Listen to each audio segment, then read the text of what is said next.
Now you're welcome back. So we're looking here to talk about a brilliant piece written in the Times just in the past week. Matt Lawton is with us. He wrote the piece. The headline would catch the eye, needless to say. Football violence, cocaine in kids as young as 12, the new face of hooliganism. It's a great piece. It's well worth checking out on the Times website if you haven't read it already. Matt, great to have you on. Thanks for the time. No problem. So let's make the very obvious point that anybody can make. Drugs, cocaine use and football, this is a societal problem. We can see this in pubs, nightclubs, walking down the street, homes, any public space you care to mention. So it's not a football problem, and yet this is a problem very much affecting football. Your piece starts with the image of carnage, really. There's a train manager very upset. She's being comforted by colleagues because what's happened at Nottingham Station, Grimsby Town fans travelling to a game that afternoon, does sound like carnage, frankly. Yeah, it was carnage on that train for sure. It was so badly trashed that they had to take it out of service. The police went on board the train, the British Transport Police, football police officers, and obviously the train staff. And there was, it was a mess. The train journey is, I think it's about an hour and 3/4 from Grimsby. And there was broken glass everywhere, empty beer bottles, empty drug bags. So they'd been using the drugs on the train. Urine all over the seats, urine left in empty in bottles, and just such a mess. And actually, because of the broken glass, I guess, just unsafe for the train to continue. So the train that I think was supposed to go on to Leicester, I think it was going to Leicester anyway, had to be taken off into the sidings to be cleaned.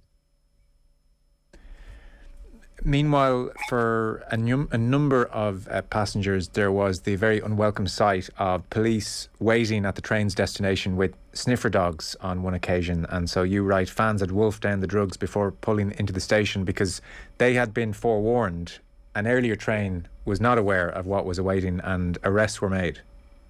Yeah, I assume that in the age of the mobile phone, the first train that arrived with Grimsby fans was a couple of hours earlier, and they were caught by surprise by this sniffer dog operation.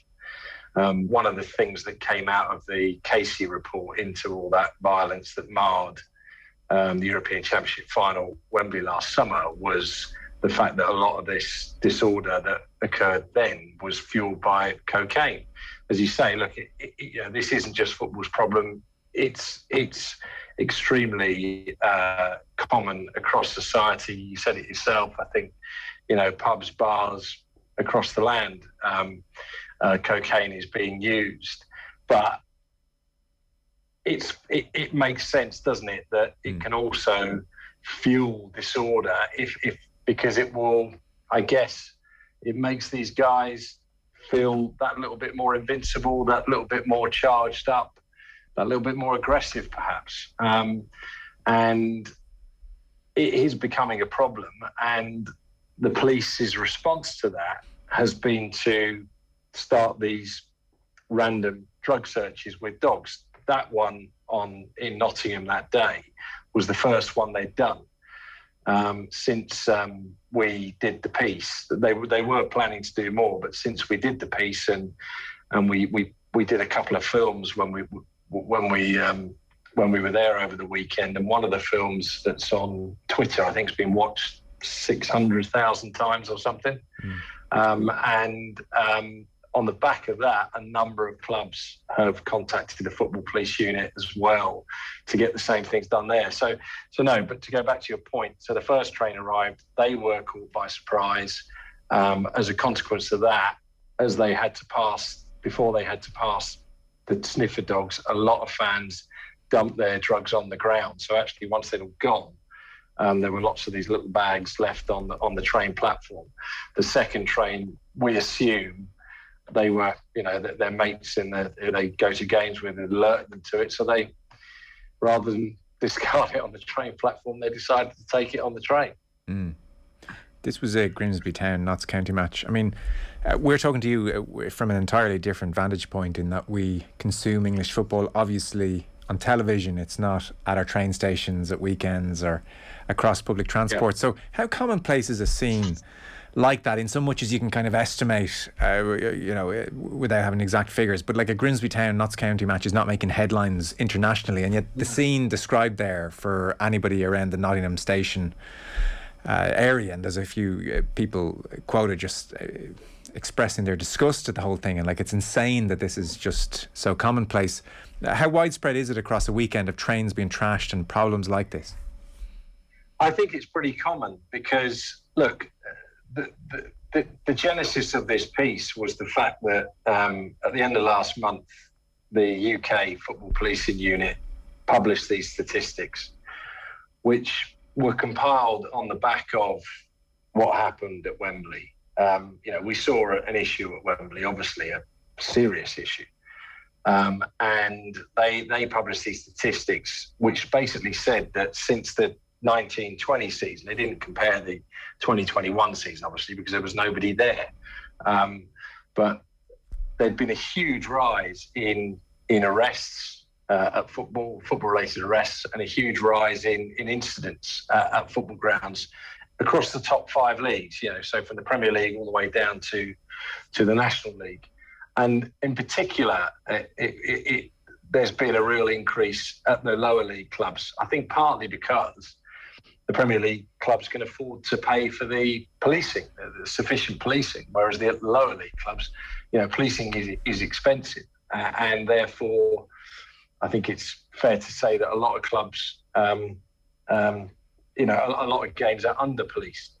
But I tell you what's been interesting, John, is since we did the piece, a lot of people have contacted us, people that work on the railways, people that travel regularly on the trains to matches, basically saying, thank you for doing this, because this is happening every week. I'm not sure trains are being taken out of service every week, but I think generally people are feeling that if they are unfortunate enough to be on a train with certain groups of fans, it can be a very unpleasant experience. Yes. The fact of the matter is, the train that came in the next day, one of the trains that came in the next day that we met for the Nottingham Forest-Leicester City game, yes, that train continued on its journey, but people got off that train that they'd shared with Leicester City fans, and they said, we actually quoted one of the police officers in the film, who they said it was horrendous, absolutely horrendous,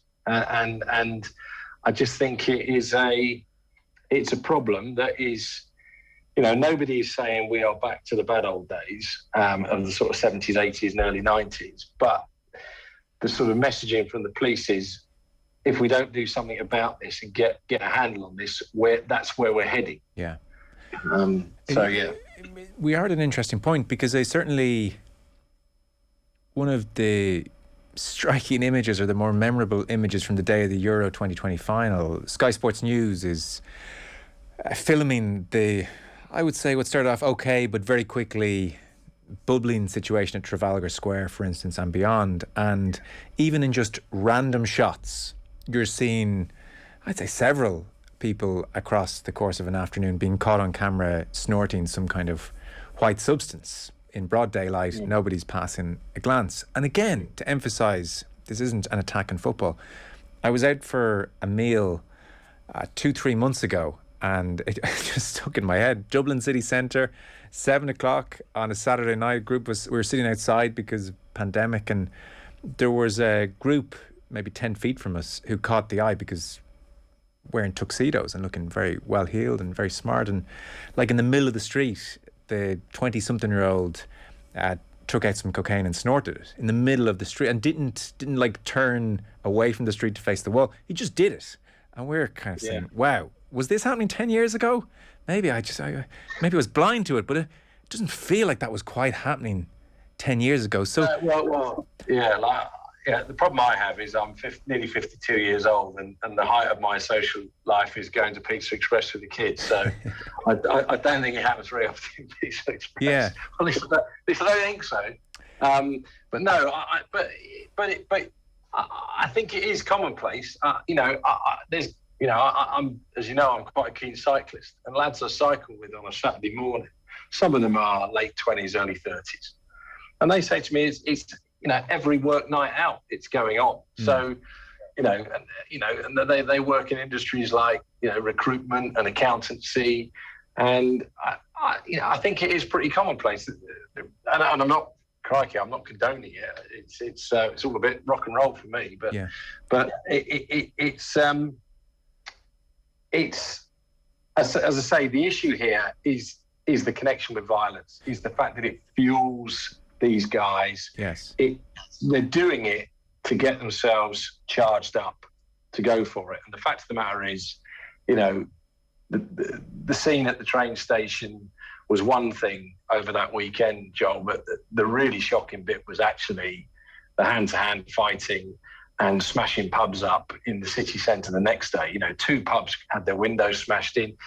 People were eating their Sunday lunch with their kids, and there were chairs and tables going through the windows. Yeah. It was proper violence, and 2 teams that hadn't played each other since 2014, and their respective hooligan firms wanted a tear up in the city centre. And Nottingham it's a nice city, Nottingham. I know it quite well. I went to university just down the road from there, used to go there shopping as a student. I know that is like 30,000 years ago, but it's always been a nice city. But my word, it wasn't a very nice place to be on that Sunday morning, that Sunday lunchtime. Yeah, there's something so extraordinary in English life about football, hooliganism, and just normal Sunday lunches happening and families out and about in these same cities and them coexisting. The question I was going to ask from my long rambling point about certainly anecdotally feeling like cocaine is everywhere in a way that it mightn't have been 10, 20, 30 years ago, certainly. The police that you spoke to for this piece, and you did follow the UK football policing unit for a weekend, which was a fascinating insight. Is it their sense that there are more football fans taking drugs and therefore, it's contributing to the violence than, say, in comparison with 10 years ago and 20 years ago? Yeah. Look, in fairness, they've only just started doing these drug search operations, and they're only at the moment compiling this evidence. So they're actually working with some academics. There's a professor at Kent University, and there's a link with Oxford University, and they're doing a proper academic study about it. They want to actually demonstrate that it is an issue. But no, they certainly believe that to be the case. And the 2 guys I was with, the way it works in English football is there are dedicated officers that are attached to each club, but then there's 2 guys, Stuart Dickerson and Wayne Mitchell, who are dedicated national football police officers. And they've both been football officers for 10, 15 years, because Stuart was attached to Portsmouth for some years before that. So you have to say that they know what they're talking about, and they are saying that there is a definite rise in it. There's a definite escalation in drug use among football crowds, for sure. In your piece, the UK Football Policing Unit, they last month highlighted dramatic escalation in violence and disorder at or around matches. Arrests are up by 47%. And then the Football League and the National League seen a rise of more than 50% in reported incidents. And you mentioned there the scene at the establishment. I don't want to name them because I'm sure they've had enough bad publicity and they don't want their name dragged through the mud. But you say you write and you reference it there. It was appalling. Families sat inside trying to enjoy their Sunday lunch. Leicester City fans smashed windows using chair and tables. The pub had been chosen as a venue for a clash of rival fans. No matter that no Forest fans were inside, they attacked the pub anyway. And then you mentioned as well, fighting broke out outside the pub with members of the baby squad among a 100-strong menacing group of Leicester fans being contained by the police. So the baby squad, presumably one of many firms. The concerning point you make as well is these firms, it would be very tempting to think, well, these are on their last legs and there's old men who were in their pomp in the 80s and they're clinging on to the glory days.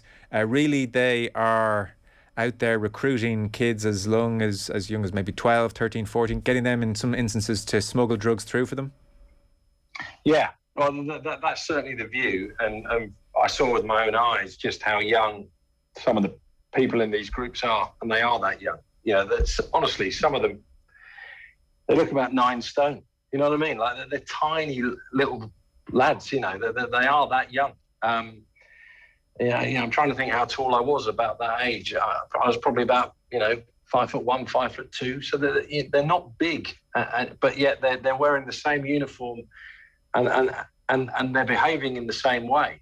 Now look, they're not frontline throwing the punches, and it is depressing when you do see. We sat in the planning meeting at the start of on Sunday morning, and they went through some of the known hooligans, and they call them faces. And they went through some of the individuals, and there's a guy in that group, in that baby squad, who was born in 1960. So your point about being on their last legs is true in some cases, because he is now 62. I'll be surprised if he's still going in 10, 15 years. Fair play to him if he is. But no, it is depressing that these people are, they just haven't matured. They haven't.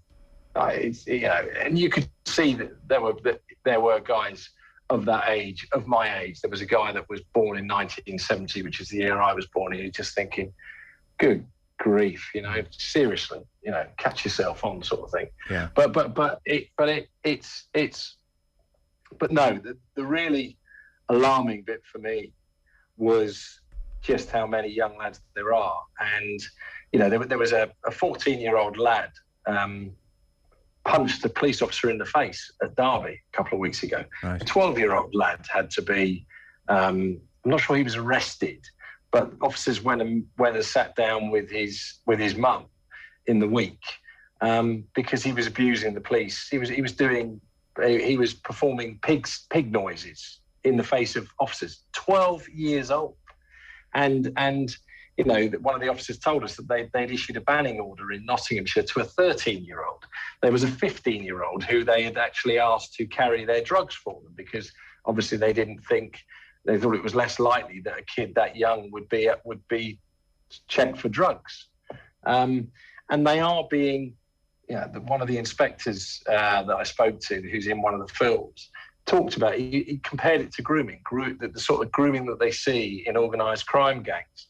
So it is going on, and it's a real worry. And one of the things that impressed me, actually, about what these football officers do, because it really is community policing. And it's quite funny to talk about the police doing a good job when at the other parts of my own newspaper they're quite rightly getting heavy criticism, particularly the Met. But these guys are doing a really good job, and they do. They pull out these kids when they see them, and they talk to them. And in some cases, they do take their details when they work out that they're on their own, and they will go and see their mum and dad in the week and basically say, "Did you even realise that your kid was in Nottingham at the weekend? Mm. Did you realise he was hanging out with a load of real unpleasant 40 and 50-year-olds, guys doing cocaine, guys, throwing bits of furniture through windows, guys fighting in the streets with rival fans? Did you realise that your son is travelling around with these guys?" Sometimes, and as the police said, sometimes they don't realise. They think their son's gone round to his mate's house for the day, Mm. But they're actually jumping on trains and they're going to football. Depressingly, some do realise, and the police say that sometimes you hit a brick wall with the parents and they don't care. Yeah. But it's for me. I was most struck by that. I've been. I know when we cover football as journalists, we go through a different door and we drive. We often drive to the ground, and we may not be arriving at Nottingham Station at 10 o'clock in the morning for a 3 o'clock kickoff. So we don't see these things often. I was at Wembley that day, and I have seen a lot of violence and disorder over the years at football. It's not exclusively English problem, Joel, but it is definitely an English problem. And I've been following England for 20 years now, well, more than 20 years, going back to Euro 2000. And even only a few years ago, I can't quite think which year it was, but England played Seville in 1 October in a friendly. Played Spain in Seville. And I always remember, and this was only sort of 4 or 5 years ago, and went out for dinner with a few colleagues, came out of the restaurant, 10 o'clock at night, beautiful evening, 70 degrees, October, still lovely and warm, families walking around, mums and dads pushing kids in prams, just this lovely scenes, lovely big squares with palm trees and so on. And then we went round a corner and suddenly there must have been 200-300 England fans, shirts off, blood everywhere, riot police, chairs being thrown, bottles being thrown. It was a national embarrassment, And unfortunately, there is still an element in football. The worry here is that element at club football is starting to grow again. Starting to grow again, yeah. Well, that's the key point. And when was that Seville example, by the way? Was that recent or going back a while? It's not that long ago. Okay. I would say, I'm going to guess 2016, 2015. Okay. Yeah. Because my sense you guys, you're never going to eliminate this. It's too embedded in the culture.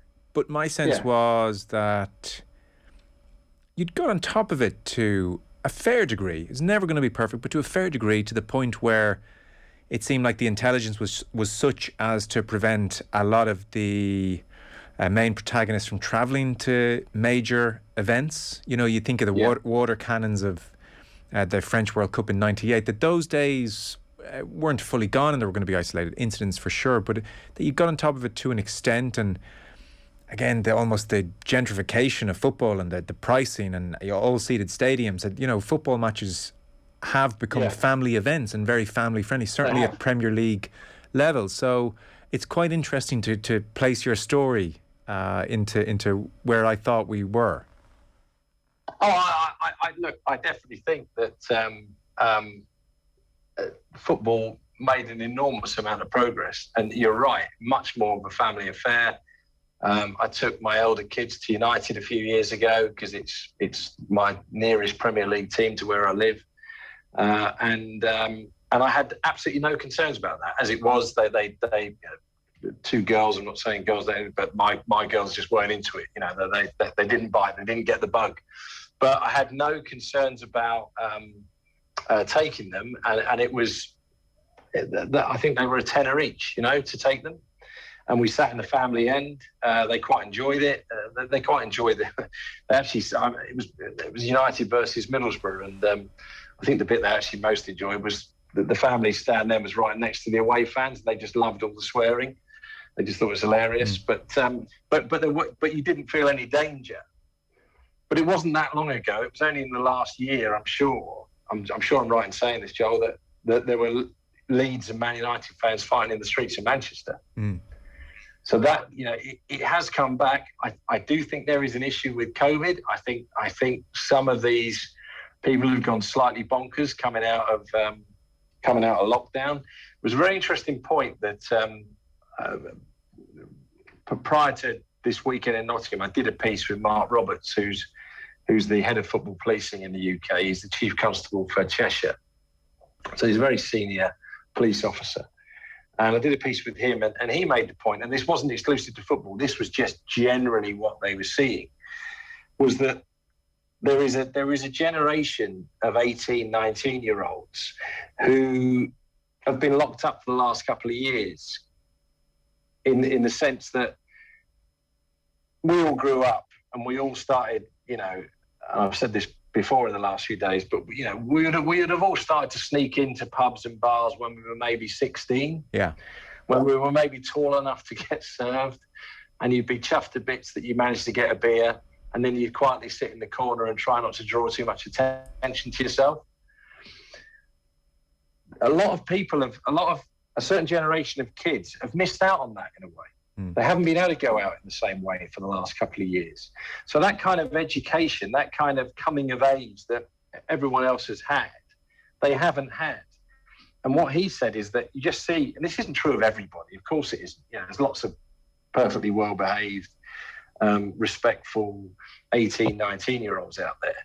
But the police are just finding generally that there are problems with that age group every weekend. Okay. Because they've just missed out on a crucial part of their development. It's interesting.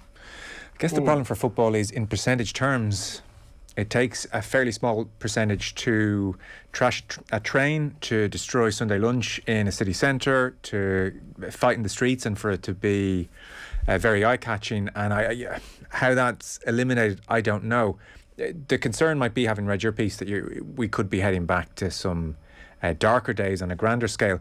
Is it the contention of the police, in so much as they can tell, that the membership amongst firms, for instance, who are arranging to go and cause trouble in a very deliberate way, is that membership booming and growing? Is that their feeling? They didn't say that precisely, but they did say that they are aware that, as I say, that there is a younger group joining, that is starting to hang out with these guys. Okay. So in that sense, it is growing. Specifically, firms, I don't actually know really how they measure that membership. I know they do.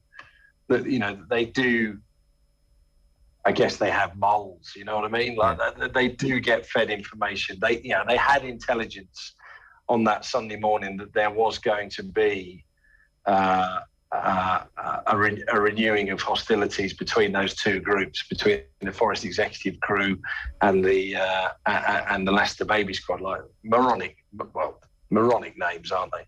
But you know, so they were aware of that, but they didn't have sufficient intel to know where they were going to meet, because that was part of the issue. Was that there was a lot of officers that the football officers, you know, understandably targeted the trains, but actually the guys that did know who they were looking out for became aware very quickly that they weren't on any of the trains, and it was literally within minutes that they suddenly got the call to say that fighting had broken out in the city centre. And when we got there, they could see that the guys they'd been looking for at the train station were indeed in this group. So it does seem like there is a generation that does want to wants to extend the lives of these firms. Yeah. And the fact of the matter is, Joe, you know, we go to England games and people are singing No Surrender who weren't even born before the Good Friday Agreement. Sure. You know what I mean? Like it's idiotic. Yes. No, you'd get a laugh, I suspect, out of quizzing them on their Northern Irish politics, I'm sure. And so would pretty much all clubs, by the way, Matt, because I'm not, you know, this is kind of, it's not entirely alien culture, but I don't have a feel for it in the truest sense. Would pretty much all clubs in the Premier League and beyond have firms associated with them, or is it a particular concentration of the country or certain divisions, or is it random? I couldn't tell you if all 90 odd clubs do, but I think a lot do. Yeah, I think most do. And the fact of the matter is that there was almost one of the points that the police were making to me because I approached them and I said, look, I've got an idea. You've published these statistics. Can I see it for myself? Yeah. You know, so can I come along? And they chose those two games, partly because they knew that they were going to be problematic. And it was for that reason that the two national police officers were, you know, one went on the Saturday, one went on the Sunday. And they're at games all the time, those two guys. Okay. But they also just wanted to demonstrate to me that it's not just the Premier League, but it is actually down in the National League, you know, Little Grimsby, who'd have thought they'd have had a problem. Yeah. And I was talking to Simon Jordan about this, who, you know, has a valid perspective as a former football club owner and dealt with the police and paid the police bills when he was an owner at Crystal Palace. And he made the point, yeah, but, you know, it's a minority. But I then made the point, yeah, but so at Meadow Lane that day, there were say 2,500 Grimsby fans, yeah, in one end. But if 100 or 200 of them are really unpleasant, that's actually an unpleasant place to be. You know, it is like that. And I've said this before. It is like walking into a bar and there's one table in the corner where they're being really rowdy and unpleasant. Now, the thing is, the difference is, for a football fan, compared to someone that walks into that bar, you can just think, you know, no, I'm not staying here, let's go somewhere else. But if you want to watch your football team, you haven't got a choice. You're in the away end, you're with them. And it can be really, really unpleasant. The fact of the matter is, you know, when they got that late free kick, the fans were singing that they were going to storm the pitch if they scored. They did score. They tried to storm the pitch. They swamped this area, as I said in the piece, that was occupied by the disabled fans, fans in wheelchairs, which must have been horrendous for them. I was stood only, 20 yards away. The stewards, who are paid whatever they're paid, £10 an hour, they are the barrier between these guys and the pitch. And the next thing you know, there's a woman being led past me who was in her 50s or 60s, I would guess, who had a broken nose. Right. She's there as a steward earning 10 quid an hour. The next thing, she's being led off by St John ambulance because she's got a broken nose. Right. And that's just not acceptable. And the one positive I would say is that the football authorities have woken up to this. The police, they're listening to the police. Obviously, Wembley last year was shocking. I must confess, I didn't know people tailgated. I'd never heard this tailgating thing where people squeeze through turnstiles.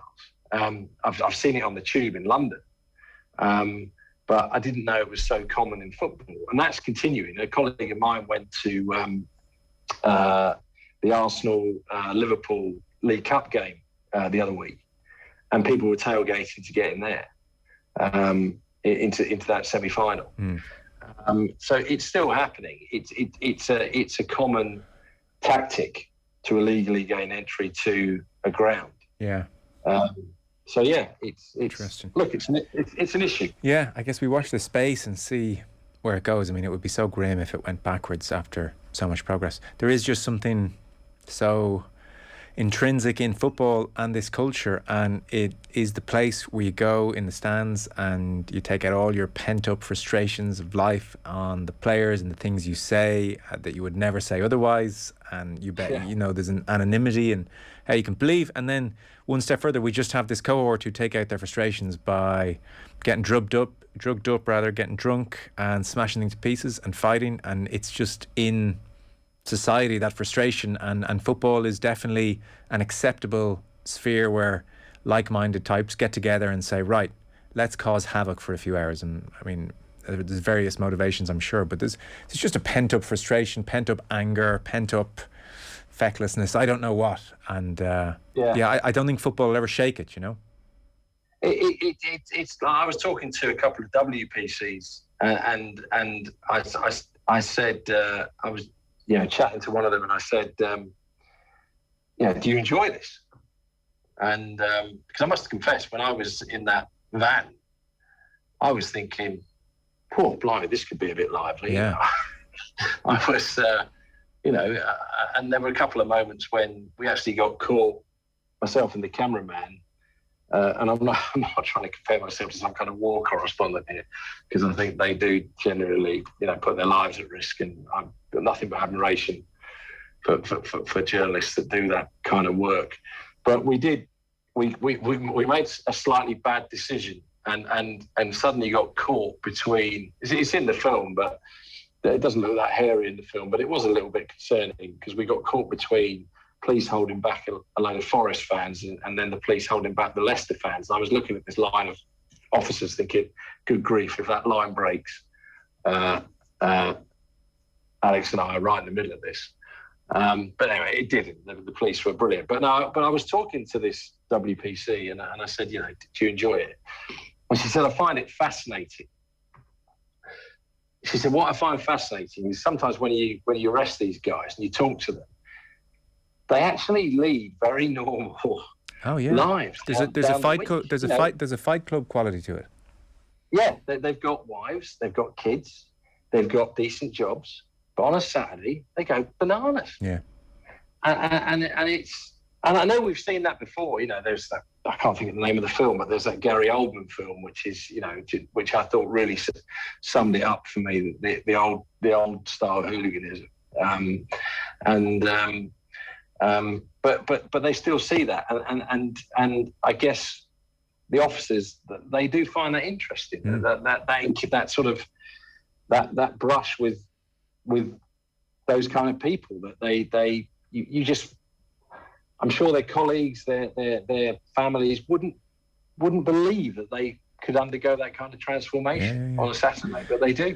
I guess, look, society has a constraining effect on humanity, and we all need our releases. It's just, trashing a Leicester pub when there's some kids trying to have Sunday dinner is an odd way of doing it, but there we are. Yeah. Matt Lawton, people should read the piece, I think, is the point here. It's on the Times website, and they'll catch the video as well. Thanks so much for coming on. Appreciate it. Pleasure. Cheers. Matt Lawton there with us. The Times, and our football coverage is brought to you by Sky. Watch every UEFA Champions League and Europa League match live on BT Sport this season.